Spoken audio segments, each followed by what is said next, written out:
Hello everyone, and welcome to our webinar on designing infrastructure to support active travel in response to the COVID-19 pandemic. I'm Patrick Williams, the Sustrans Cymru Active Travel Programme Manager, and today I'm joined by three speakers who will provide some useful insight into the world of developing temporary interventions to address the current crisis. I'm going to provide a whirlwind overview of what's been going on and how we're trying to respond to these unprecedented times. Rory Davis, our senior engineer in the north of England, will focus on linear routes and his experiences of working in the north of England, implementing pop-up interventions. Giulio Farini, our head of built environment in London, will be discussing his work around residential streets and low traffic neighbourhoods within the London boroughs. And Tom Bailey, Director of Street Systems, will be discussing the monitoring and evaluation work they've been involved with across the country. The format we're using today will be the four presentations, and then all four of us will form a panel to answer any questions that you may have.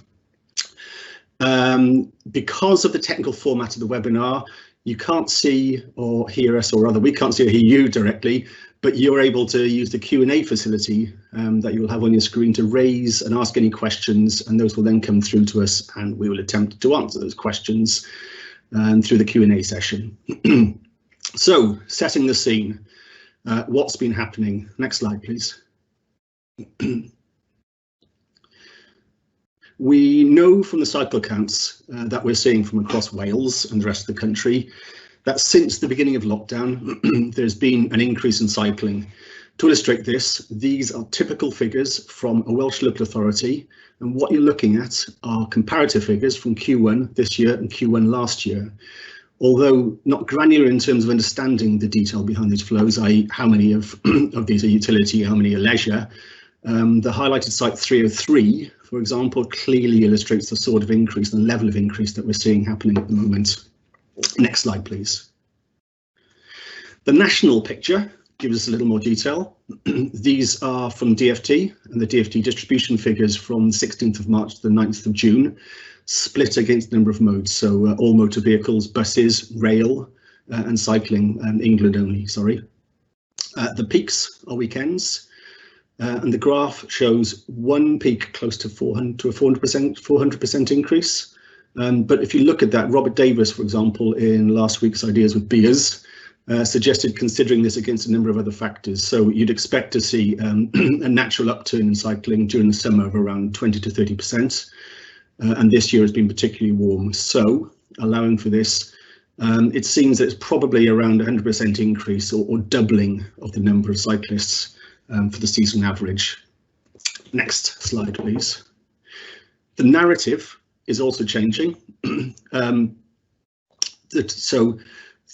Travel During COVID survey currently indicates that about 32% of the population will not use public transport for any reason. This means a significant amount of people within our towns and cities, many key workers, many without cars, must find transport alternatives or struggle to travel to work and school, which then starts putting the purpose of emergency interventions into context. Next slide, please.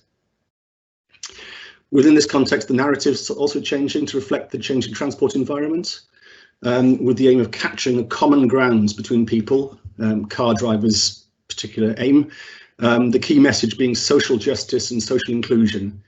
So that takes us to how this is being represented through the growing number of pop-up interventions appearing around the country. The three other speakers will consider aspects of these in more detail, but I'm going to provide a taste of what's happening across the country. Next slide, please. Broadly, interventions fall into a number of contexts and purposes, and I'll touch on these in a moment, but as with any network, there is an interrelationship between interventions and the wider network. Unless the intervention is considered within the context of the whole network, impact will be limited. Key, though, within the context of what's happening, is that all these interventions are fast and quick interventions aimed at addressing immediate issues. Next slide, please. So pop-up cycle lanes. Rory will discuss these in a little more detail, but generally they're links focused around key transport corridors, although there are a number with leisure focus. They reallocate road space and are meant to be wide and direct and aim to take up some of the capacity that would otherwise be taken up by public transport. The examples here are Cardiff, so Cardiff's pop up along Castle Street, one of the few in Wales, and the other is Kingston Bridge, where the existing step cycleway has been used to increase the width of the footway and for walking, and the carriageway, or part of the carriageway, has been reallocated to cycling. Side road and signal junctions are a particular challenge, and there have been some interesting approaches beginning to emerge with these. Next slide, please. A key question, of course, is where to prioritise pop-up cycle lanes. So Robin Lovelace and the PCT, the Propensity for Cycling tool team, have been working with DFT and have just released a new tool, the Rapid Cycleway Prioritisation tool, catchy name, to support decision making in England. It builds on the functionality of PCT, looking at actual journeys against a future governance scenario target of doubling use since 2012. Although the Rapid Cycleway tool is not available for Welsh local authorities, the Propensity to Cycle tool would still provide a useful starting point for network development. Next slide, please. Pavement widening around district or town centres. Tom will provide a little more insight into the complexities of movements and interaction within these areas. But there's been a lot of footway widening or complete road closures and park removal within local centres and town centres. The examples here are Wellfield Road in Cardiff. I understand the bollards will be replaced with bolt-down wands and planters. So placemaking is really important. It has to look good. It has to be attractive as well as provide a functional space. The other is King's Heath in Birmingham. This could have been any number of locations, but the use of guardrails is the key point here. There's a really important question about what are the key performance indicators of these types of interventions. Understanding design lines and designing for differing users is key. For example, wide pavements will provide social distancing, but corralling people to group at crossing points will be an issue within the context of social distancing. Next slide, please. The other issue is that we tend to work at an intuitive level within the public realm. So whatever we design has to be intuitive. In this example, there's a confusion as to whether the space is being created for widening of a footway or a cycle lane, the risk being that no one uses it. Next slide. Low traffic neighbourhoods. So Julia will discuss these in more detail, but low traffic neighbourhoods aim to provide a safe local network by the removal of through traffic and rat running through residential areas. Within this context, within the context of Wales, and particularly in the context of school networks, these could be key to providing safe walking and cycling environments and can be applied to settlements and towns of varying scales and character.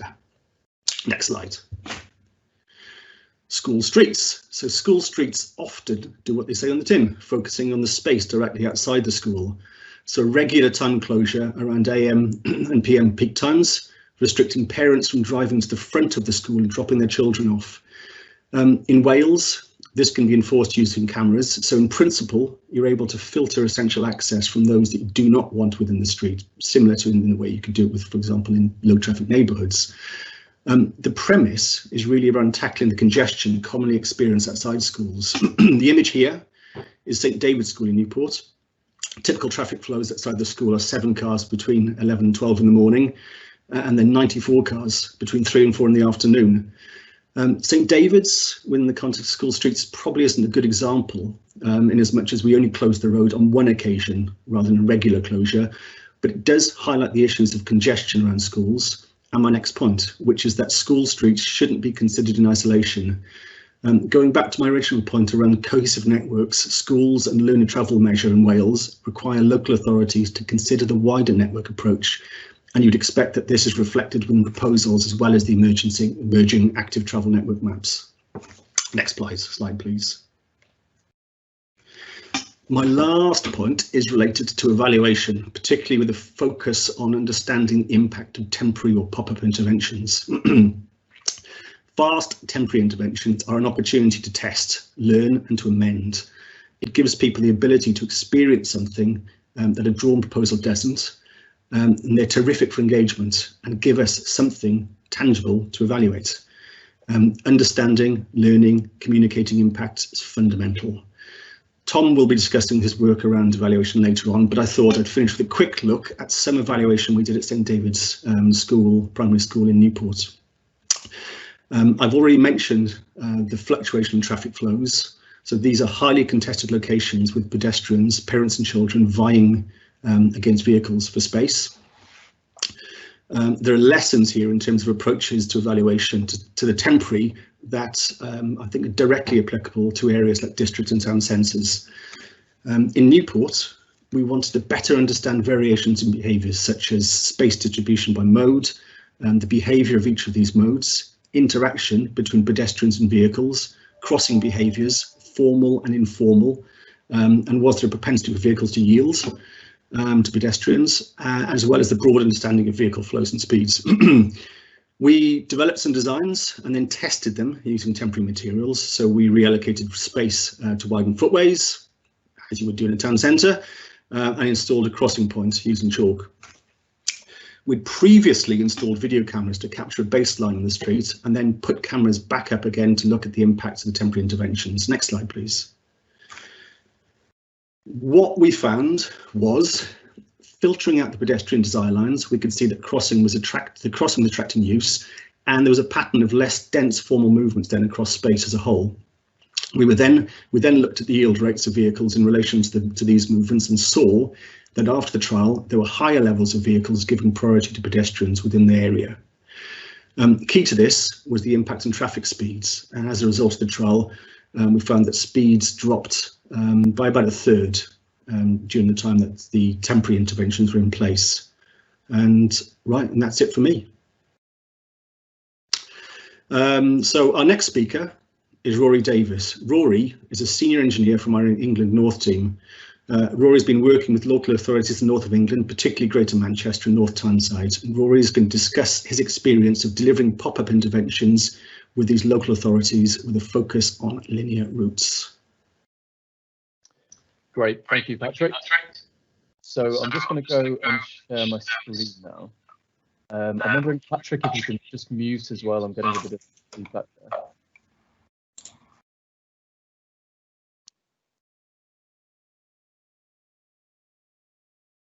Great, okay. So yeah, essentially I'm going to talk about two case studies today, one which we've worked on and one which we've gained quite a lot of experience on. So these are linear pop-up routes which have come forward in response to many of the issues that we're all aware, many of the issues which Patrick has outlined in his talk just then. So obviously the context at the moment around public transport means that a lot of non-car households are requiring different means of getting around. And in some of our areas where we have high concentrations of people gathering, there are new needs around social distancing. So as listed here, non-car households are a key consideration here. That many people who either don't own a car or would have taken public transport for certain routes are now looking for alternatives as people are returning to work. It's key, as I said there, that social distancing is enabled at destinations where people are gathering. Schools are a key one in a local neighbourhood sense. Retail areas, workplaces, tourist locations, and railway stations. And as well, there are very often narrow routes in our town centres, narrow footways, and conflicts between users. So we're finding that as more people use Sustrans National Cycle Network, we're getting more reports through of social distancing issues. So there's an image here of Deansgate, which is essentially the main sort of north-south route within Manchester city centre, which has been partially closed to traffic to respond to this in advance of the retail stores opening in England just on Monday. So the first case study I'm going to talk about is one that we haven't worked on, but which we've learnt a lot from, which is the A56 routes within the Trafford Borough in Greater Manchester. So Trafford Council have started implementation of a 10-kilometre pop-up intervention along this entire route, just close to the border of Manchester city centre, all the way out to one of the regional towns of Altrincham. So the image here shows the character of much of this. You've got areas which are dual carriageway, very hostile. You can see there to people walking and cycling due to the fact that there isn't a footway there. The rest of the route, though, does serve major town centres, and the bulk of Trafford's sort of main town centres, main destinations are served by this route. So it's quite an interesting spatial makeup in the fact that you have the main road that I just mentioned, the busiest light rail route into the city centre, and a very popular canal towpath that all run parallel to each other for the bulk of that route. So it shows the issues that are presented around providing alternatives to public transport. Obviously, the scenes that are pictured there are pre-COVID. You know, I'm sure, as Patrick said there, many people are apprehensive about returning to public transport. So there's a need there for alternatives to be made. If that then means that people are expected to take the next route, the canal towpath just would not be able to deal with the amount of traffic. So very early on in this crisis, we were seeing sort of online petitions and online discussions around opening up the A56 route to walking and cycling. One of the key strengths here is that Trafford's highways is outsourced to AME, who do a lot of work on the Highways England motorway network. So they had a lot of resources ready to shift from highway works that were being altered in terms of programme. So cones, traffic signs, etc., could be deployed quite quickly onto this route. So looking at the measures that were taken, they're very simple. So we've got very simple sort of A-frame signs, cones with 1.5 metre gaps. There are some criticisms around the junctions. You can see some of the sweeping curves here that people face.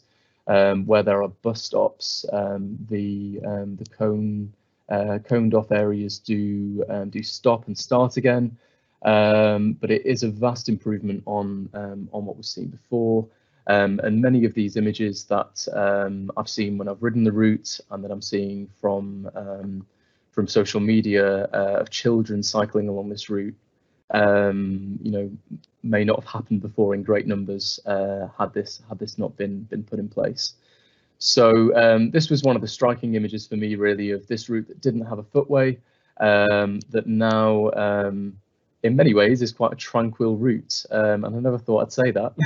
So we can see here how it's really enabled people to use this direct route into Manchester city centre, and allow social distancing to take place. So this was some of the feedback which I'd seen. You know, actual children cycling on the A56. I'm so happy I could cry. You know, it's a very, very emotive and very dramatic example. There have also been, you know, some criticisms about the increase in journey times for motorists, as you can see in the bottom right hand corner there. When I've had a chat to the highways officers, it seems to be the case that because of the reduction in traffic travelling along that route, there isn't a large difference in journey time for motorists, comparing it to the pre-COVID era. So the second example is one which we've worked on. So we were instructed by North Tyneside Council to look at their coastal route. So it's a very, very different route to the one that I've just discussed before, in the respect that it serves suburbs, which is I suppose a similarity to the previous route close to Newcastle city centre. But it also provides a tourist function. So as people have been, wanting to get outside, if they've been furloughed, if they've been working from home, obviously, as Patrick mentioned, because the weather has improved significantly this spring compared to a lot of previous years, North Tyneside have had significant issues with the shared footpath cycleway, which you can see on the left-hand side of the right-hand image there. Which actually forms part of the Sustrans National Cycle Network Route 1. So you can imagine, looking at the bottom left-hand image there, that we're seeing a lot more conflict between pedestrians and pedestrians, people walking, and also people using that route on their bikes as well. So as well, in terms of public transport, there's a loosely parallel metro route. You have many of the borough's main town centres, so Whitley Bay, Cullercoats and Tynemouth. And we were instructed to get this on the ground very, very quickly. So we had to be very disciplined with coming up with a programme proposal which hit the ground running, suggested implementations, and looked at a way that we could seek out kit to get in there very quickly, and look to get it on the ground. So in terms of the brief, we were instructed to explore removing one direction of traffic. So at the moment it's a bi-directional route, and to look at the communication strategy. So many local authorities are using the COVID emergency powers to put things in without consultation. We're seeing as well, use of commonplace, the typical sort of channels, social media, etc. The engagement in this case wasn't completely one-directional, but it was an awareness campaign initially, with an analysis of feedback on social media and with letter outputs and responses to residents who would be immediately impacted. So we were then instructed to produce an outline, a design and specification, and do that by exploring the issues, identifying the risks and who would be responsible for the outline and detailed design components, measuring up the sections of routes, and then looking at the amount of kit that would be needed in terms of the actual materials, and then provide outline sketches to inform that design. So essentially, we had initially produced a scribble map which was used, or a Google Mind map which was used for engagement. I was going to click into that and pan around, but I think given the number of slides, I'm at risk of going over on my time. But you can see there that we very quickly and easily outlined these different types of interventions around light segregation on the bulk of the route away from the junctions, and then specific designs for what would happen on the western routes, which obviously, given the fact that it's a coastal route with the overwhelming predominant number of sort of side roads, and then in some of the few cases where we had eastern sort of interventions where people would have to turn right to travel northbound along the routes, we came up with other interventions as well. They were trickier because of the need for people turning in and out of those roads to cross the cycleway. So I'll flick through some of our interventions quite quickly, and some of our suggested specifications. So this was just a very quick sketch looking at the proposals where we'd have a northbound routes for vehicular traffic which would remain open. What we would then do is look at the bi-directional cycleway on the southbound carriageway. That would then free up the existing shared footpath cycleway for pedestrian use. So when we looked at what components we could use, we developed a very crude, very quick collage of images that we'd seen on social media, seen in our sort of initial sort of views ourselves of high streets that we'd seen. And then we moved very quickly to look at what that meant in terms of specification. So on the left-hand side, you can see some of the temporary measures which have been put in during the COVID era. And then on the right-hand side, the more semi-permanent or permanent measures. This was very, very important given the shortages of materials that we're seeing. So the PPE crisis that was seen in hospitals was almost used as a comparison when the local authority were looking at the lead-in times for these materials, which had changed, very, very quickly, going from a couple of weeks to several weeks for some of these interventions. So looking at what happened at the junctions, this was key to ensuring that people driving weren't turning into the cycleway unnecessarily, but the people who were accessing these routes on foot or by bike had the options to access and egress from the side roads. So this was one of the concepts which we devised to provide a 1.5 metre gap for wheelchairs, accessible bikes, to access the side roads in either direction. And then it was very important that we looked at the types of signage on approach and in the immediate vicinity of the junction to prevent people from turning the wrong way. So again, the left-hand side shows some of the sort of temporary interventions. The planters would be used in the temporary and the semi-permanent option as well. And then the right-hand option showed one of the specifications that we were looking at for the more sort of permanent option.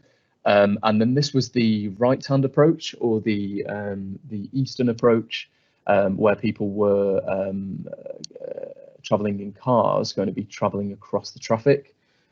So we had a discussion about how visible the road markings would need to be at the junction.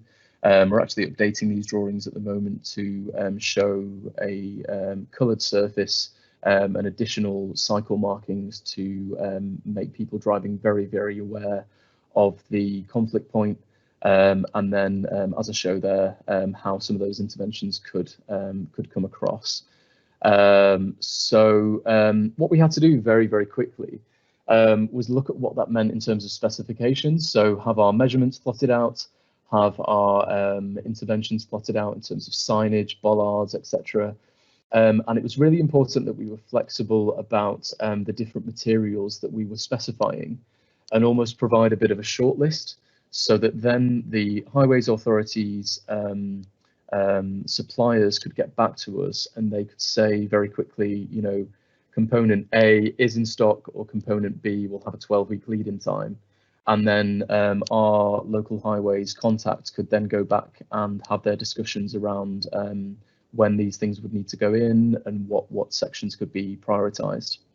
So looking at what that meant in terms of the outputs, there were the sort of social media campaigns, some great feedback, and the council are looking to get some of this in the more semi-permanent nature, so that they don't have to pay for the maintenance costs around regularly checking that the temporary interventions are in place and sort of don't need to be moved back around if they've shifted in the wind or because vehicles have hit them, etc.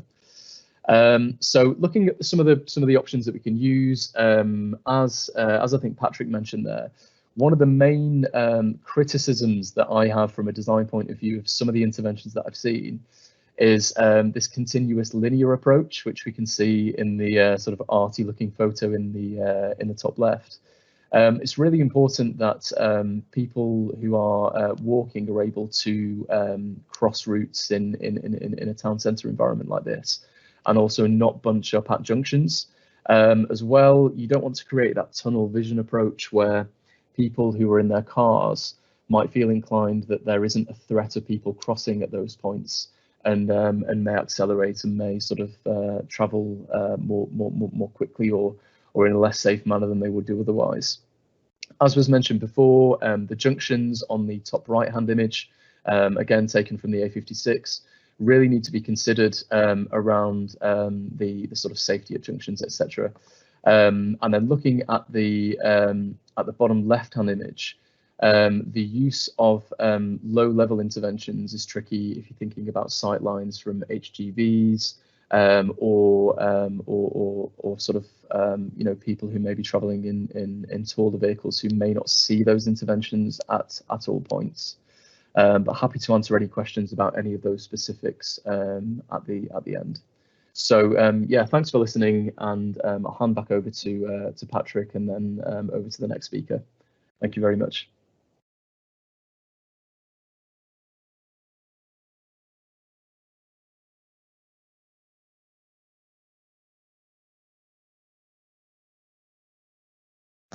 I think you're muted, Patrick.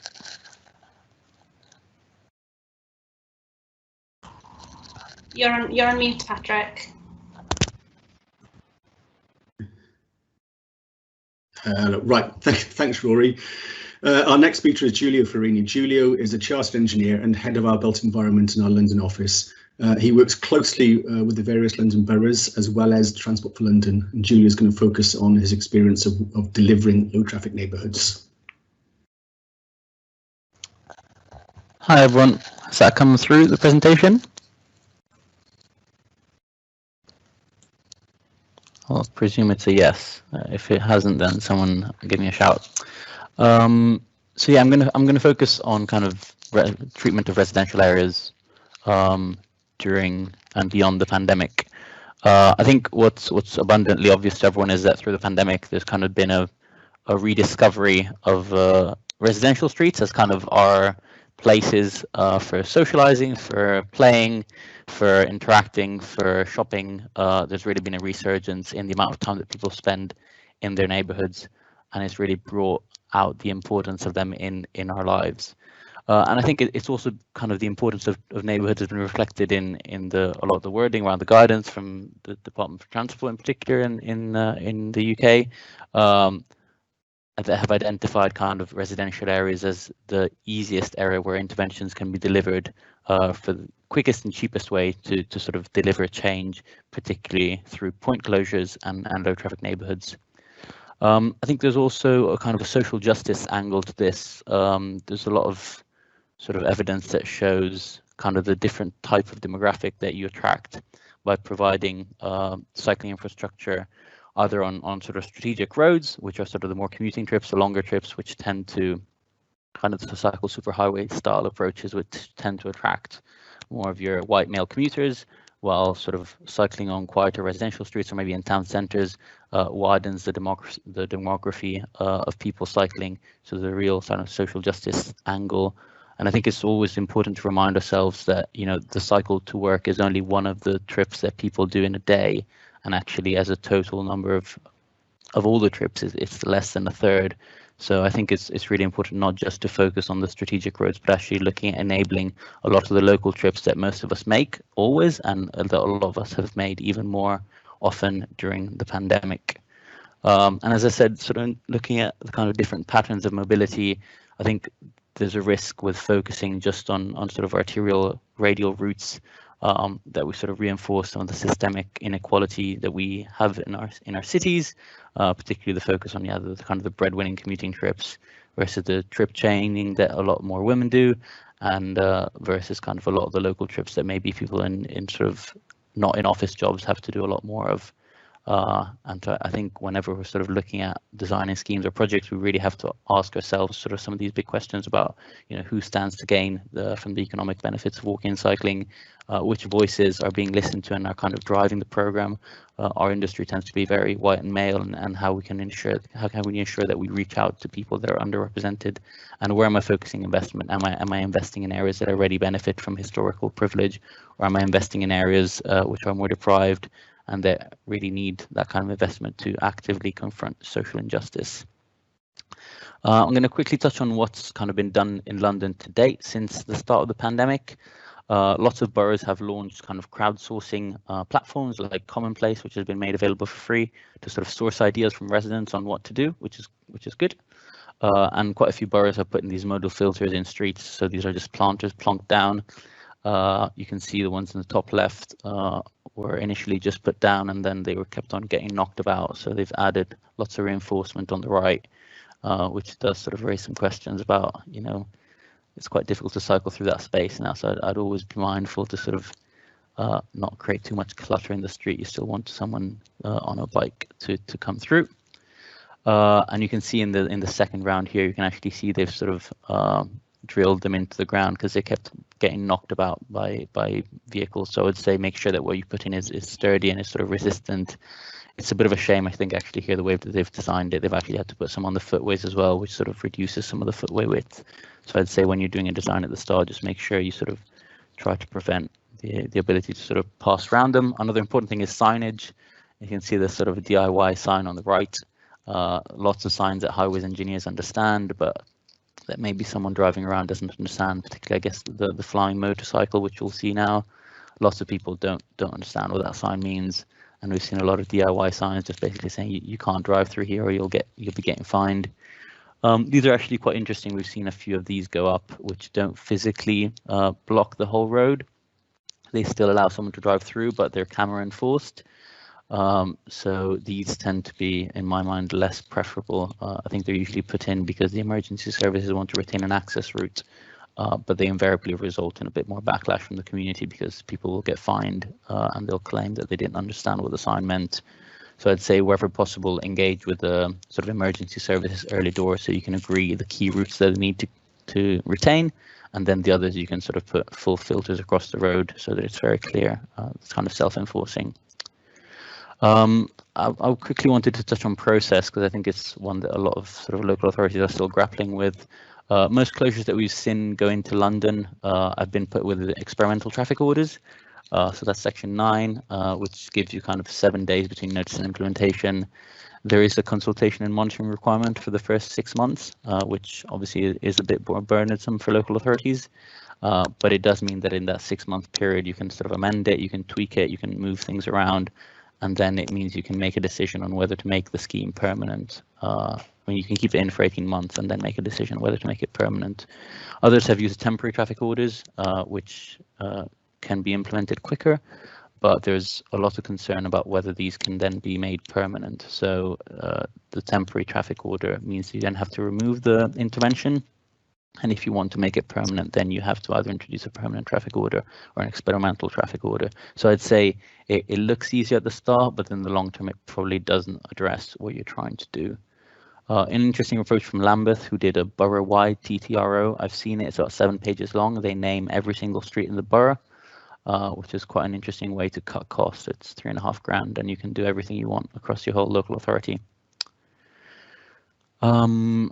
We've also seen some kind of different ways of enforcing it. I think this kind of touches on school streets. The picture in the top left is a school street that was put in Wandsworth last week, where the school teachers literally walk out and they put these barriers out to sort of indicate the road closure. On the right, you'll see some of the sort of the pull-out barriers, which also are quite good for timed closures. And at the bottom, you can see the coffin bollards, which sort of come up and down, and again are sort of quite a good way of physically enforcing a road closure. So I think everything we've seen so far is great. It's good to see the pace of change, but I think we have to ask ourselves sort of slightly tougher questions. I think there's a question around online engagement about who are we really engaging, and I'm tempted to say the answer is that we're engaging those who are already engaged. We're not really reaching beyond the kind of like a lot of cycle campaigners, a lot of people who are sort of quite civically engaged. Maybe they know their local councillor, maybe they're in the kind of the local neighbourhood WhatsApp groups. So we're probably not really reaching the parents who have 3 jobs or are sort of really struggling with childcare and don't have time to go online and sort of fill out a survey and put in all the dots. I think there's a question about what does a single modal filter achieve? Is it resulting in that trip no longer happening by car, or is it simply displacing that trip onto another street? So the point made earlier by Patrick around the school street and sort of a point intervention, just displacing the issue somewhere else. And I think, does the temporary closure outside of school enable cycling to school, or does it just displace the issue somewhere else? And I think the focus has to be, we want to encourage mode shift, not just displace the issue. So there are other approaches that you can take. I think instead of online engagement, I think a data-led approach is really important to ensure that, you know, interventions go on a needs basis, not based on who shouts the loudest. So this map on the right is the map of Lambeth, all divided in low traffic neighbourhoods, and they've prioritised the areas that need the most urgent intervention based on some of the variables I've shown here. So things like deprivation, things like access to green space, collisions, air quality, obesity levels, car ownership, and on this basis you can ensure that, you know, the schemes that are prioritized, I think it's important to prioritize in a context of constrained funding, are the ones that will get measured the first. I think instead of doing just one single filter, kind of a low traffic neighborhood approach, as the one I've shown on the right, where you're sort of closing a series of streets, means that all the streets in this area then become very low traffic and they're kind of safe to walk and cycle anywhere. So you're unlocking trips in any destination, you're unlocking trips to the park, to the school, to the shops, and sort of the traffic is kept to the main roads where it should be. And it also means a lot of the trips that were previously done by car in the area are switched to active travel. And so you get this traffic evaporation and mode shift rather than just displacement, which you get with a single filter. And this is now being done across a number of boroughs. I've just listed some that are sort of publicly announced, very ambitious low traffic neighborhood programs. So some of the boroughs listed there. This is another example in Redbridge, which kind of shows you again, you can use sort of these filters in purple and green to sort of make sure that, you know, you can't cut the corners of a junction, you can't cut straight through a neighborhood parallel to a busy road, which may be traffic, just to, you know, to avoid some traffic lights or to avoid a bit of congestion. This unlocks the whole neighborhood for sort of, and actually makes it more convenient to walk and cycle through a neighborhood than to drive, which is what will usually get you mode shift. Around schools as well, I think it's important to not just focus on temporary closures. I think the best school street is one that is closed all the time. So definitely the advice from TfL at the moment is to move towards more permanent closures. They found ANPR cameras, which I think you can use in Wales to enforce things, are great, but they're expensive. And if they cover their costs, they're probably not doing a good enough job because there's too much traffic, and if they're doing their job, they don't cover their costs. So they've just sort of suggested moving to permanent closures and looking at school super zones, so sort of wider filtering areas, a bit like low traffic neighborhoods. I think it's important to talk about low traffic neighborhoods as a public health tool, not just a sort of a transport tool. And sort of this slide here, which has a lot of data from Waltham Forest, kind of highlights some of the benefits across air quality. So the blue dots are kind of areas where air quality volume levels are exceeded. And it sort of looks at the benefits in terms of walking, cycling, life expectancy that the scheme delivered, the low traffic neighbourhoods across Waltham Forest. Some of the supporting measures are also really important. You want to look at sort of 20-mile-per-hour speed limits. You can look at the removal of guard railing to open up green spaces for wheelchair users, for people on adapted cycles. And it's also really important to look at cycle parking, because if you want a lot of people to cycle, they need to have somewhere to keep their bike. Sorry, I'm just going to give someone a shout to open the door.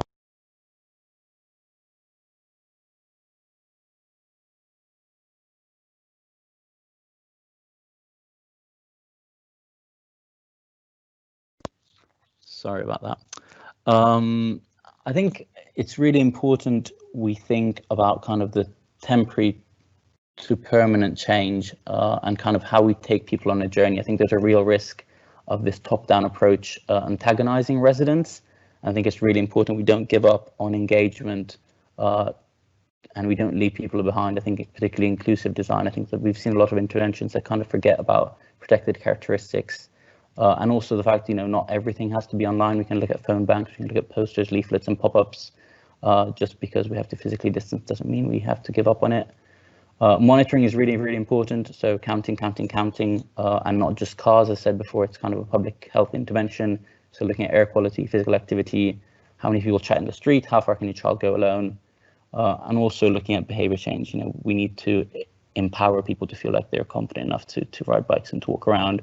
And so things like cycle training are really essential.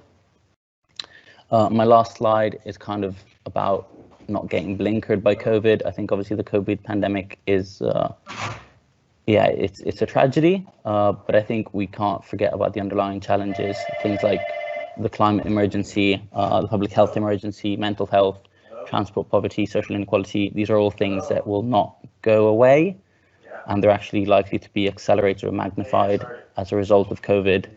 And I think we really have to be mindful of any temporary intervention we put in addressing these bigger underlying challenges, because I think the kind of the key message is that we can't exchange a public health crisis with another. That's it from me.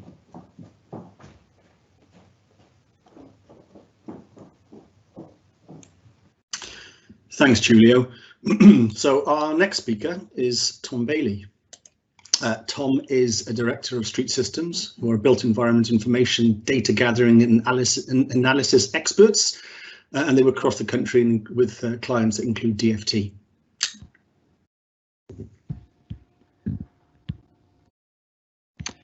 Good morning, everyone. Thanks for the introduction, Patrick. I suppose, in a way, as Patrick said, I mean, Street Systems, we're a data company. We work all over the UK and Ireland as well, and traditionally we've specialised in walking and cycling schemes. So someone once said to me that cities measure the things that they care about, and I suppose in my experience, you know, given the chance, you know, towns and villages also measure the things that they care about as well, although often the resources available aren't quite the same. We're in a strange situation now in that typically for walking and cycling schemes, we would normally measure success, you know, over years or even up to a decade as usage sort of gradually rises. But we're in a situation now where we're implementing short, you know, in some cases temporary or quick schemes, where the objectives are much more immediate. And I suppose keeping those objectives in mind and thinking about how they might be measured is, I would say, an important tool in terms of looking at how we design these schemes. You know, in most cases, we're looking at really sort of twin objectives, you know, to improve the environment in terms of physical distancing, you know, which essentially means ensuring that the crowd density doesn't grow beyond a certain point. And also looking at safety and comfort for new walkers and cyclists, because in a way we've got this amazing opportunity right now with levels of physical activity having risen recently, and we need to ensure that we don't let that slip away. Measuring physical distancing, I mean, this was a sort of experiment we did using sort of archive footage we had of Manchester city centre before the pandemic, and you know, it is possible to measure the distance between individuals and look at sort of when they come, you know, how often are people coming into close proximity. I suppose in practice, I think this in a way overcomplicates what we need to measure, and you know, in a lot of locations, family groups will mean that actually people are coming close together, and there's not really a problem with that. So I think we've very much drifted towards the conclusion that it's density of people that matters. In particular at points where people are sort of forced to congregate on streets, so the landing areas for crossings would be an obvious example. Queuing is a growing issue on streets. You know, I think it was an issue before non-essential shops opened earlier this week. You know, we've been out in Newcastle, sort of, you know, recording a baseline of behaviour before any interventions happen that could potentially sort of widen footways. You know, and we're already sort of finding situations where the queues have quite a dramatic impact on the way a street is used. This is Tynemouth, where I live, which is one of the sort of coastal settlements on the route that Rory described earlier on. And the queue you can see there on the left-hand side, that's from one fish and chip shop on a street which would normally be bustling with sort of 20 to 30 bars and restaurants open, which will be the situation again come July, and the management of that space is going to be a real issue. This is an IKEA in northwest England, which again just illustrates quite well, I think, the amount of space that a physically distanced queue can occupy. And I suppose what we're finding is that, you know, people's behaviour in response to a footway which is taken up by a queue will vary. In this example, the vast majority of people choose to walk in the live carriageway rather than to use the footway and move through a queue. That behaviour changes as more and more space is taken up by motor traffic, whether parked or moving on carriageway. And I suppose it's, in a way, it kind of highlights a potential problem. And I think we need to be quite careful in terms of how we look at these sort of public responses to the way space is used. I would suggest that video in pretty much any form is probably the best tool for monitoring these schemes. You know, this is the Newport street intervention that Patrick mentioned earlier. Our perspective was sort of slightly higher up, and I suppose the suggestion I would make is that, you know, the objective at this point might be just to capture a quick baseline of data using whatever means are to hand. An example of that is the on the coastal route again that Rory mentioned. What the local authority have done there is just deploy an awful lot of traffic survey camera equipment just to capture a baseline of activity on that coastal route. They've not been able to get the cameras particularly high up. They're not able to record particularly detailed footage. I think they're only capturing about one image per second on that baseline, but to some extent it's better than nothing. And I think in a way, if you can get better quality video higher up, that will be more use going forward. But in a sense, the priority at this stage is to get schemes out quickly, and if possible, capture some sort of baseline that will allow you to evaluate change. I think again, Patrick mentioned this image when he was discussing the Newport scheme, and I suppose it illustrates in a way that, you know, pedestrian movement is a very complex thing, and some of the changes we see in response to interventions can be unexpected.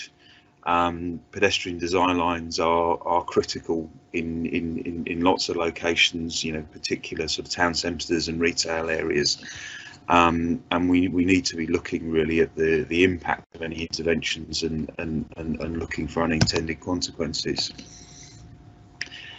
In Newcastle, one of the other things that we're doing is monitoring, together with Newcastle University, flows through the main shopping street.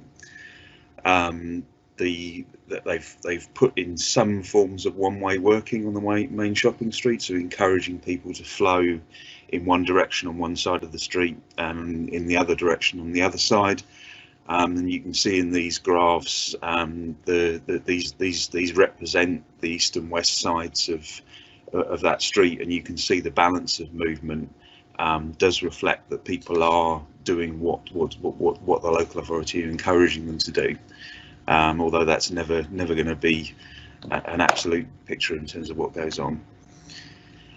We did a lot of work in London Borough of Hackney looking at people's experience crossing the road, and I think that's certainly something that people could be looking at when they're looking to evaluate these schemes going forward.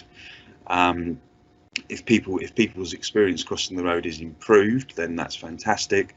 There's a danger that some of these schemes, I think, as others have mentioned, will introduce linear barriers which sort of force people to congregate and wait to cross.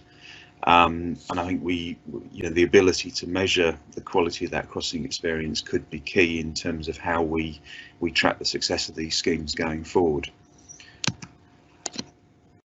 Traffic speed, I think, is always going to be worth looking at alongside the experience of pedestrians. And again, you know, it can be an unintended positive in terms of the impact of a scheme. And I suppose Patrick mentioned that with Newport, where we saw this reduction in speed that nobody was necessarily expecting. I think when we look at some of these schemes going in using traffic management equipment in town centres, there is a danger of increased traffic speed. There is a danger of people experiencing friction at the point when they merge in and out of an intervention.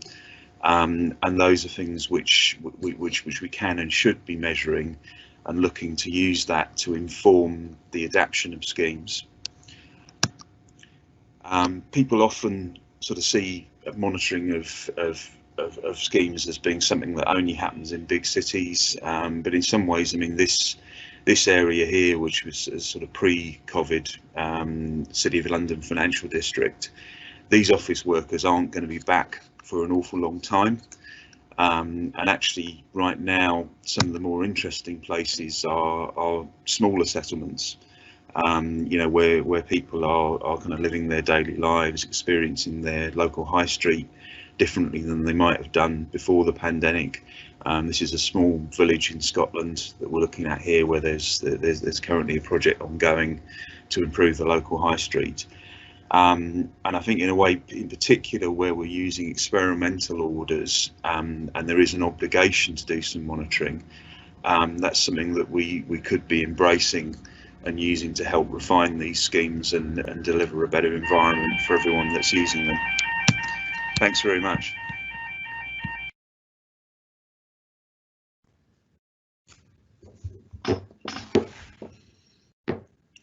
Thanks, Tom. So that is the end of the presentations.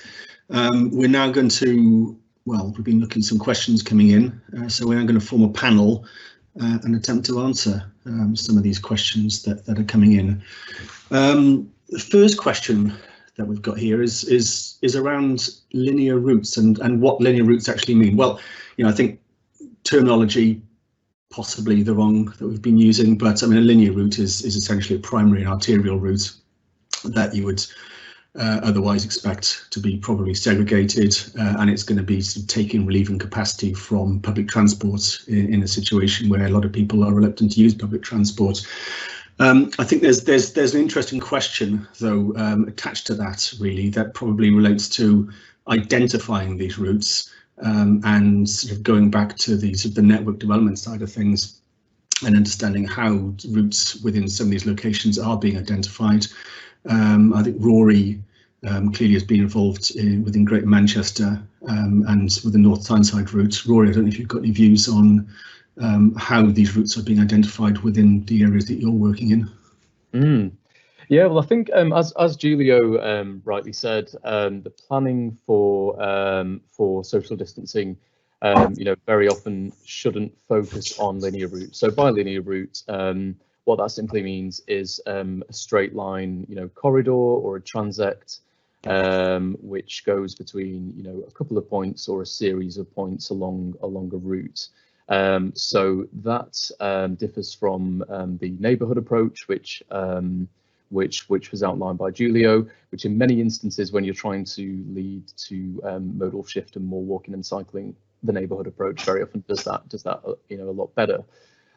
So the reasons why these linear routes were identified in some of these areas, partly related to the DFT guidance that applied within England, which related to the criteria which local authorities were asked to consider when they were putting together proposals for pop-up interventions.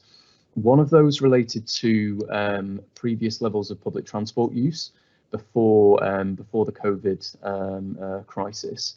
So as I outlined in the sort of context of those ones, both were very close to busy light rail routes. So the Metrolink system in Manchester and the Tyne and Wear Metro and the buses in the North Tyneside example. Other criterias, obviously really important, are the sort of presence of destinations.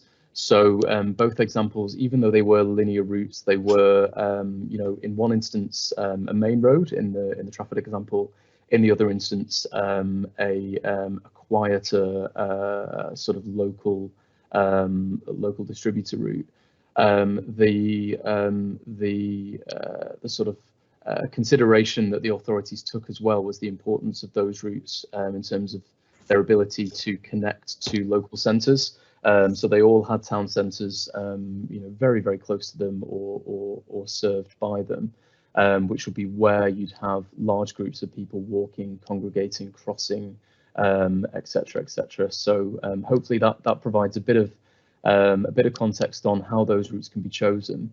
I think the criteria which Julio showed as well about the low traffic neighbourhood criteria could also be shifted and used in a linear context, looking at things such as levels of existing car use, levels of existing public transport use. You could even look at the width of the footways or the carriageways along those sections. You could plot the destinations and the trip generators along those, and then you can start to build up a picture using GIS type software to outline which of those corridors may be more suitable than others.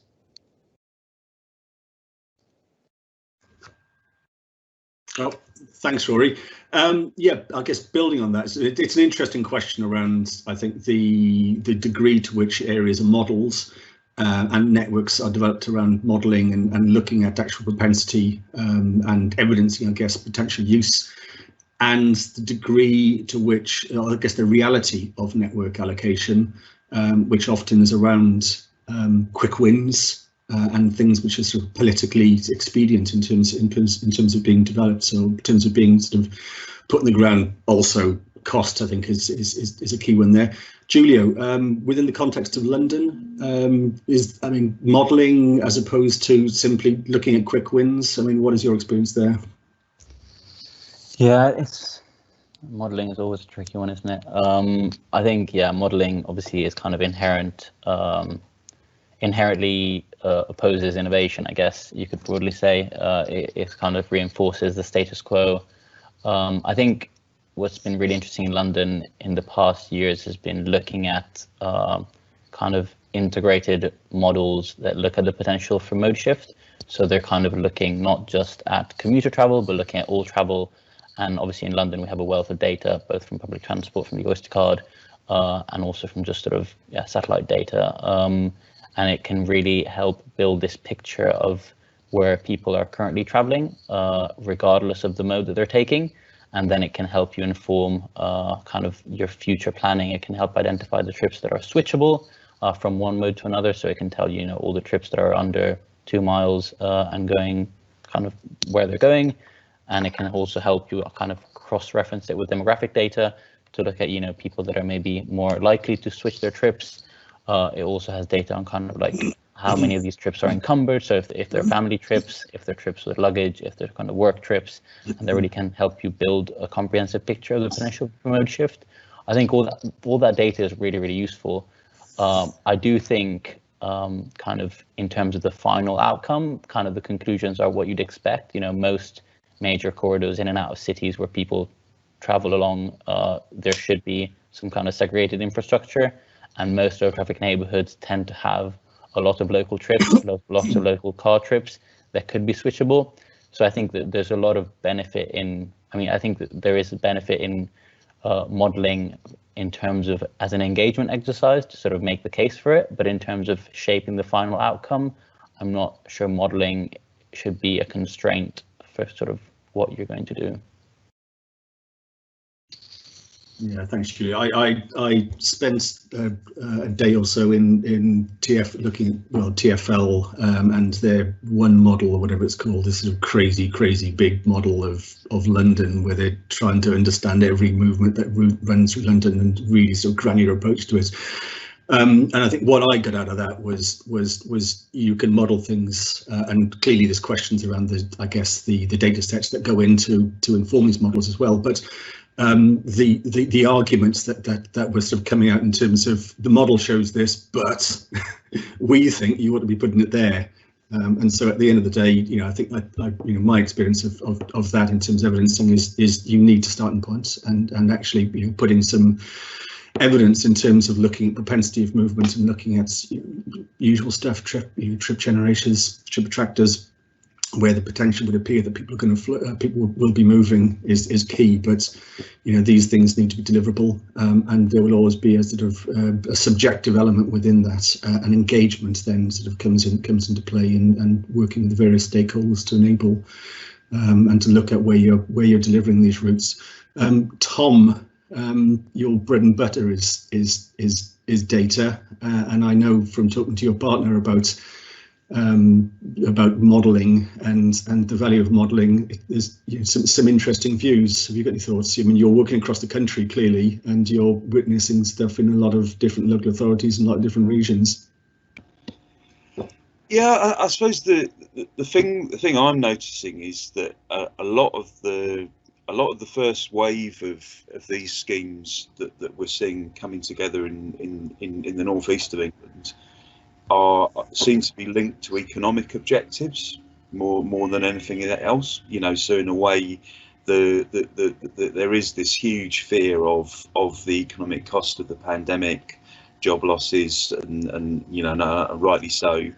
So we're seeing really the first schemes that are coming forward are all about trying to preserve employment on high streets and coastal tourist areas, and obviously that does need to be followed up with a more analytical approach in terms of where do we need to intervene in order to support movement to school, movement to work, and the propensity cycles tool is pretty good at that, and certainly local authorities are aware of it and are using it. But I'd suspect that sort of approach will follow more over the course of the summer. But right now it's about this absolute imperative in terms of encouraging and supporting the return of economic activity.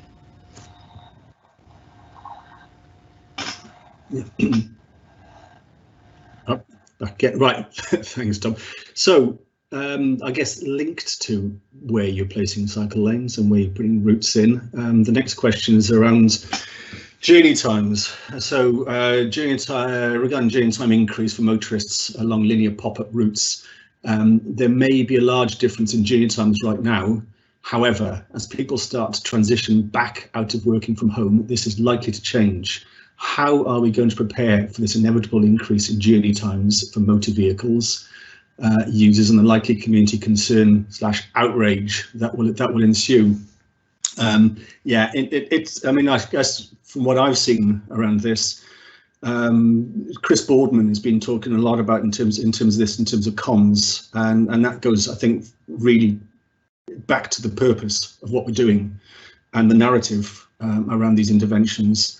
That yes, cycling's healthy. Yes, cycling cost benefit analysis. If we're building a cycle lane as opposed to building a road is is significantly better.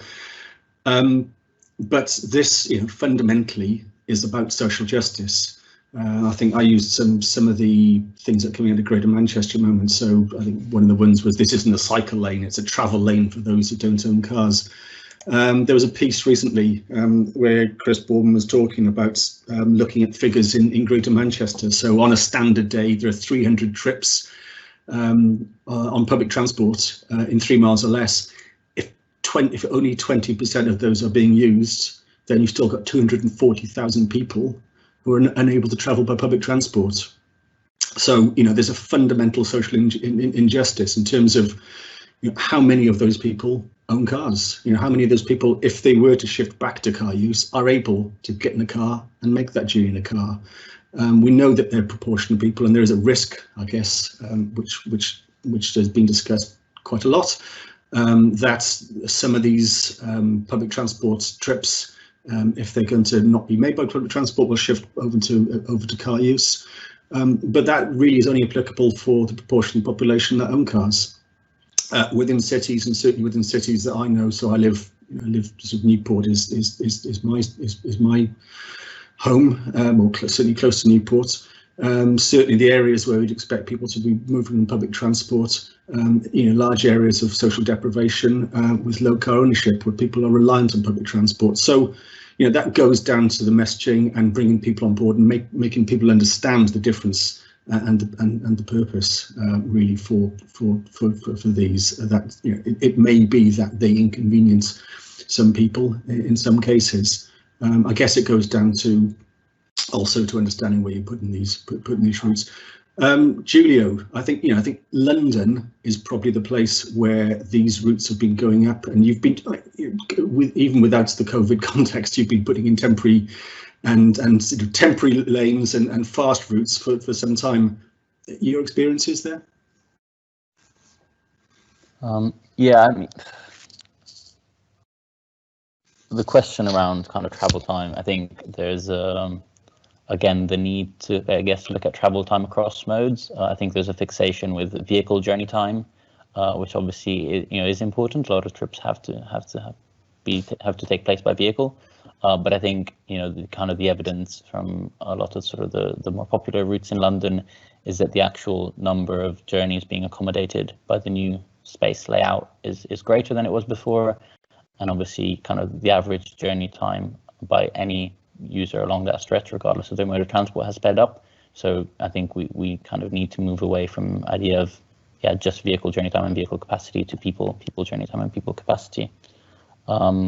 I think obviously there is going to be change is difficult, and there may be people that attribute kind of any sort of journey time delay they experience to the change in the layout. I think we're at a time where I think kind of the pandemic has shown that you can model all you want, you can plan all you want, things will happen that you can't expect, and people's mobility patterns will change. And I think a lot of people are saying the change in mobility patterns and in mode choice that we've experienced through the pandemic is likely to remain for at least the next year, potentially even beyond that. A lot more people will be working from home more often, looking at maybe staggered school start times, potentially a lot more local shopping. Mobility patterns will change substantially, and I think regardless of what you do on the streets, I think if you don't reallocate that road space, it'll get filled up by cars. I think kind of the pattern of induced demand is quite well established, and I think there's just the kind of the social justice mandate, and actually not just social justice but also the climate emergency make it very clear that we can't afford to keep road space the way it is. There is a need to reallocate it to the modes that we want to encourage in cities, and I think this is as good of an opportunity as any to enable that mode shift that a lot of people want to do. A lot of people have experienced the benefits on their personal and sort of societal health of less travel, of more time with their friends, more time with their families, of exploring the cities on bikes with the quieter streets. And I think we know that reallocating road spaces is essential to enable that. Thanks, Julio. I mean, Rory, you also touched on this within your presentation. So the route I think you showed in Greater Manchester, with some of the Twitter and some of the social media stuff that's coming out of it. So positive and negative comments. Any thoughts? Yeah, well, I suppose one of the benefits of temporary infrastructure is that it can be put in, can be sort of measured, and then can be tweaked as necessary. So the approach that Trafford took was to work from one end of their corridor and then work outwards, and then measure things as time went on. I think when we're looking at journey times, we need to be thinking about sort of some of the key questions. So emergency service access is definitely one of the main ones, and if there's the ability for emergency services to access with roughly similar journey times than they had before, then if there's a 1 or 2 minute increase for some of the other sort of more common journeys, but again, if that's typically below what you'd normally see, that's definitely a conversation which needs to be had.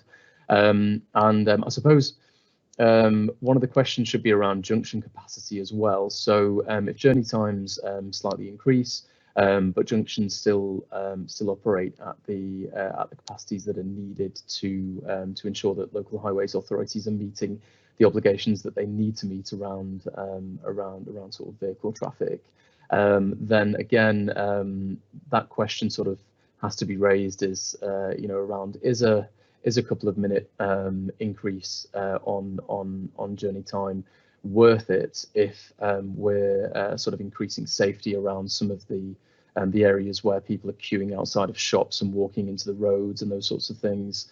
Is it worth it if it's allowing people who can't travel by public transport or don't feel that they can travel by public transport, you know, if it allows them to have an alternative? But as I say, I think one of the real benefits of temporary infrastructure is that it can be modelled, you know, it can be sort of played with as it goes in, and then if there are problem areas, if there are problem sections, those can be removed.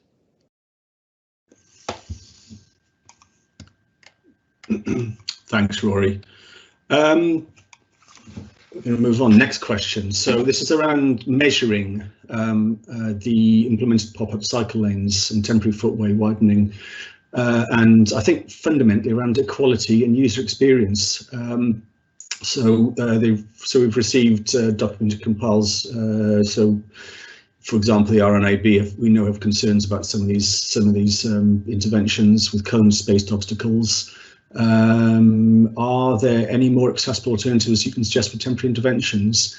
And I guess, you know, fundamentally, how can you build these spaces from temporary pop-ups that really enable users of varying abilities to use these spaces equally? I'm going to throw this over initially to Tom, and I know you've been doing some work. I think you've been doing some work around blind and partially sighted use on streets. As well as your sort of broader observations that you've been sort of looking at in terms of the use of streets, particularly within Newcastle. Do you have any thoughts on this?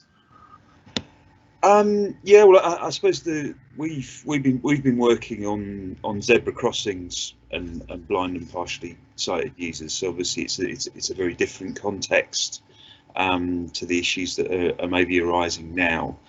You know, and I think to be fair, most local authorities do a lot of engagement with blind and partially sighted street users, and there are very active vocal local groups in a lot of locations that help keep that dialogue moving.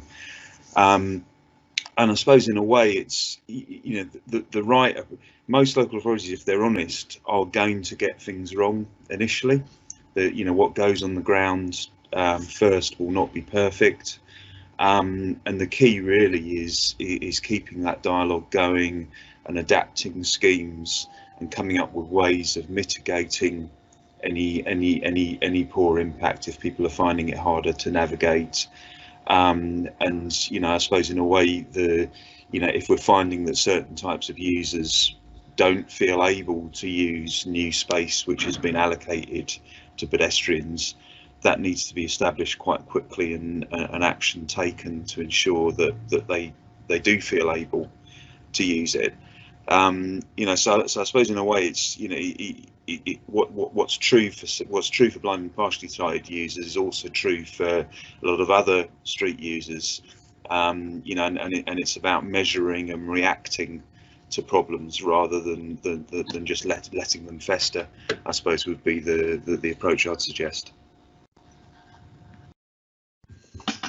Thanks, Tom. Yeah, I mean, I just adding to that, and I mean, I think one of the reasons I brought in the evaluation that we're looking at, we've been sort of developing around the schools in Newport. I mean, one of the things that has been coming out is the use of barriers within high streets and corralling people. When we know from the work that's been going on for years now in terms of decluttering that putting barriers up and corralling people has a negative effect. You know, it goes, if you're going to widen footways, you can widen those spaces, but if you're going to gather, if people are going to then sort of gather at crossing points, then you're not going to be able to sort of enable that social distancing. I think key with the quality groups is one of the challenges of engagement is probably fundamental here, and working with specific stakeholders and specific groups. Within the context of a street familiarity, from the work I've done with the RNIB, is key. You know, reduction of clutter on the street, removal of obstacles, allowing people to use signal control crossings where they need to use those signal control crossings. But one of the things, you know, I try to highlight, I guess, with the Newport work was that if you create an environment where you are reducing the impact of cars, you're slowing cars down, and we hadn't brought up the whole issue of reduction of car speeds, 20 mile an hour or 15 mile an hour in certain places in London, and then you've got sort of filtered areas within these streets. You can allow people to make informal crossings, so those who are able to cross the roads informally, not gather at crossing points, are able to do that more easily. Yeah, there are ways of addressing these things. Key to that, as well as engagement, though, is evaluation, and that we're looking and we're learning from these, and we are monitoring, we're measuring, and we're looking at impacts of these, and we're able to tweak, amend, and improve them. Julio, your experience in London? Yeah, I put something in the chat just around kind of some of the things that we've seen in London. I think, yeah, most of the stuff that's gone in is pretty dreadful, to be honest, from an accessibility standpoint. I think RNIB have a very, very good case to make. I think in the rush, and that's kind of what I put in my slides, I think in the rush of delivering, there's a real risk of people being left behind, and the people that are left behind are the ones that historically have been left behind. And so I think there's a real risk of kind of temporary interventions exacerbating inequalities. And I think, you know, the DfT guidance did say that every temporary intervention still has to have some kind of accessibility audit, but that seems to be ignored by a lot of local authorities. I think some of the kind of bolt down curb solutions with asphalt infill are obviously a lot more accessible. They're step free, which are a lot better. I think some of the transitions that we've seen with, I guess, moving away from impermeable barriers to sort of maybe wands or orcas to delineate cycle infrastructure, obviously a bit of an improvement. I think, yeah, I mean, my solution would be every scheme before it goes out, just run it past the RNIB. I know we do a lot of work with them. They're always happy to sort of comment and give advice. I think building kind of strategic alignment in terms of what we want to achieve from these schemes. You know, often the outcomes are pretty similar. You know, we all want sort of, I guess, people that want to walk and cycle regardless of their physical predisposition.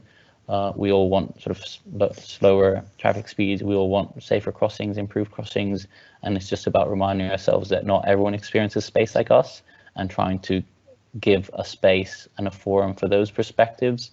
As I said before, you know, our industry is disproportionately white, male, middle class, and I think different people experience space very differently.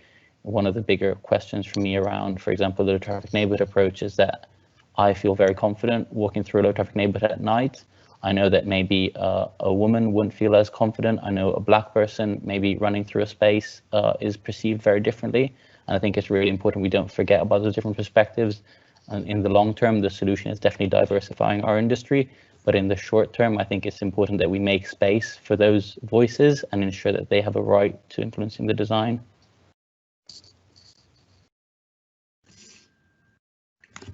Yeah, I think, you know, that the context of low traffic neighbourhoods it is an interesting one, and we haven't got a lot of time left. But there were some questions. There was a question around interventions within a rural context, which clearly, you know, Wales, there are a lot of rural towns and market towns and smaller settlements. And there was another question which I think I could relate into this, which is around how confident are you that the process have to be followed will allow proposals to be implemented as quickly as stakeholders would like, i.e., are we missing the curb? Is it too late? Are we leaving it too late? Are we, once traffic, and we know that traffic has started to build up again, you know, are we going to be in a position where potentially we're going to be worse than we were before, and it's going to be more difficult than it was previously to put interventions in? I mean, a thought I really have in terms of the work that we've been doing is, and within the Welsh context, is that yes, you know, we know traffic is building up, and yeah, you need to look at these things, as I touched on, from a network point of view, and you need to look at these things from a user point of view. I think school networks are going to be key, because that really schools are sort of going back now in Wales. But if you look at the numbers of people going back to school in England, there's a likelihood that there's going to be relatively low numbers going back prior to the summer. So September is still going to be a fairly sort of crucial date in terms of schools probably going back in any numbers. And then the opportunity there is looking at schools, school streets, school networks.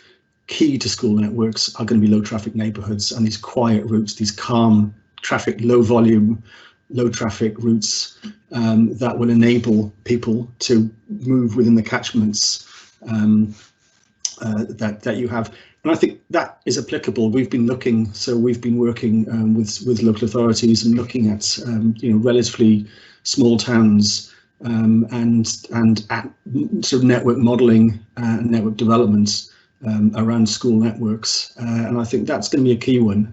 Which also, from a narrative point of view, there's a whole narrative there in terms of enabling children and enabling parents, enabling people to access these locations that they need to access. And we know the issues. People know the issues around schools and the congestion and the sort of conflict that you can develop and you often see around the school areas. I'm going to pass this around then. So have we missed the curb? And any thoughts in terms of? I mean, I think the curb. I'm not sure. Probably north more relatable probably to Wales rather than central London, but nevertheless, I'll come back to Julie now. Rory, any thoughts on that? Yeah, well, one thing that's quite interesting around the travel patterns is the change in peak. So obviously the sort of number of people travelling generally at peak times, including the school run, has decreased. In the schools in England that have reopened, even in the years that have gone back, we're looking at significantly lower amounts of students going back than might have been expected. Despite that, there are still issues around social distancing. So we did some work around how one of the boroughs could look at providing guidance for its 92 primary schools around potential for pedestrian one-way systems, which is something that I wouldn't have thought before this crisis I would have ever had to sort of mention. Looking, as was mentioned there, about staggered start and end times, etc., etc. I suppose if one pictures the typical footway outside, a range of schools that you might have in your mind, a lot of us might picture the typical sort of between 1.5 and 3 metre footway that just simply doesn't provide enough distance for people to be 2 metres apart. So the school street approach and the wider sort of school neighbourhood approach is something that really might have to be considered. But as I say, I think that's something which isn't just a cure-all solution. There needs to be engagement with schools around if they've got a secondary access that they never use, can that be used for egress if the other one is used for access? When it comes to closing streets, where are then people going to be parking or travelling from if they do travel by car? So if they're then having to congregate on a narrow footway round the corner from the school, is that any better than some of the solutions closer to the school? So I think that zoomed out approach, looking at the range of modes, would be really useful. And then also modelling where students are coming from, looking at the postcode data that can be anonymised so that it's GDPR compliant, so that you can look at how suitable walking to school or scooting or cycling is for many of the students. I think it's very, very important. It's been raised in the questions that even though some of us on the call here have more of a sort of metropolitan background, a lot of us do try and respond to the realities of life in rural Wales and some of the travel patterns that exist there with car dependency being for some people a fact of life.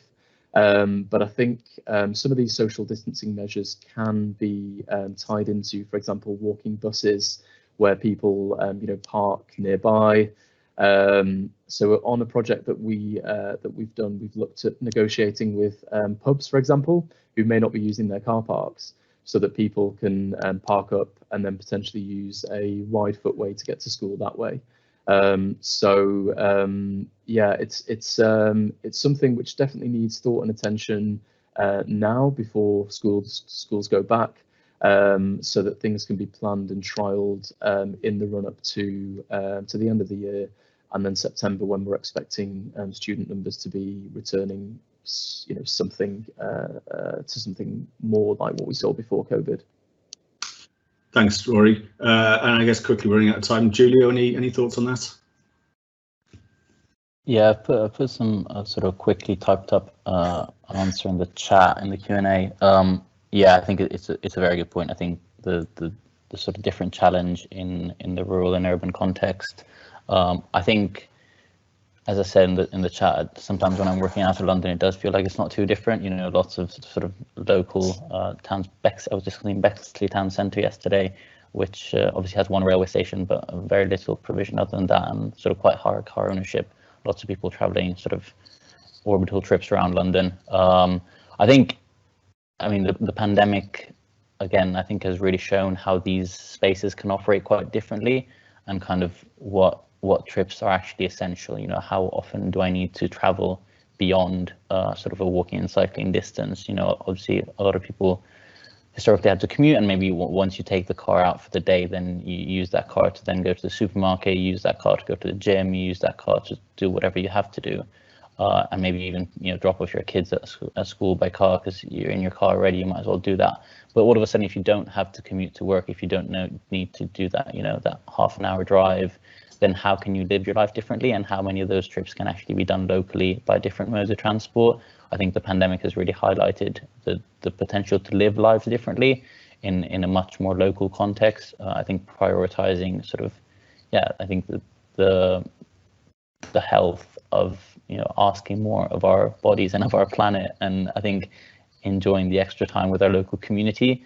And I think that can really bring a bit of a shift in the way people move and what people value in their public spaces and on their streets, and hopefully can start a conversation around, you know, reimagining both mobility and the built environment to sort of enable people to live happier and more fulfilling lives, really. Thanks, Julio. And finally, Tom, any last thoughts? Yeah, I suppose I'm aware of some good plans on the drawing board in rural areas, but I suspect what's happening is that local authorities are very reluctant to spend money into they're absolutely sure 100% that it's coming through from central government, just because of wider financial pressures. So I think we will see more good examples on the ground soon, you know, and they're not fundamentally doing anything too different from what we're seeing in more urban areas. You know, in the end, they are, you know, expanding space on the high street, you know, in some cases reducing or eliminating motor traffic. So I think we'll see it, and it probably is just a delay caused by financial matters rather than anything else. I think in terms of are we too late? Have we kind of missed the opportunity to do this? I think almost inevitably in one or two places we probably have. But for the most part, the priority is to get these measures in place before school traffic, before the schools come back in September, you know, and before motor traffic really starts to rise. You know, and I think we've seen an increase now, but it's only from this very, very sort of tranquil period during the lockdown. You know, we've still not really seen a proper jump back to sort of traffic levels as they were before the pandemic. So in most locations there's still very much an opportunity to do things before we find ourselves back where we were before all this started. Thanks, Tom. I think we're going to have to draw it to a close now. There are a few more questions that we haven't answered, but I'd be happy to talk to anybody. If anyone wants to contact me directly, I'm happy to have a chat about any questions we haven't answered. One of the ones I wanted to get into was temporary interventions and the benefits of temporary interventions. And the short answer is they're temporary, they're cheap, You can put them in. You can put them in quickly. You can take them out quickly. You can alter them. They're an amazing way of engaging with people. Better than a plan. Better than a piece of paper. Put something in. Try it, but look at it and evaluate it, and treat it as a temporary, and communicate to people the things that this is temporary. They have an impact, and try and understand what the impact is and learn from that, and use that learning to inform something more permanent. Right. I think that is it. Thank you all, and thanks to the panel, and goodbye.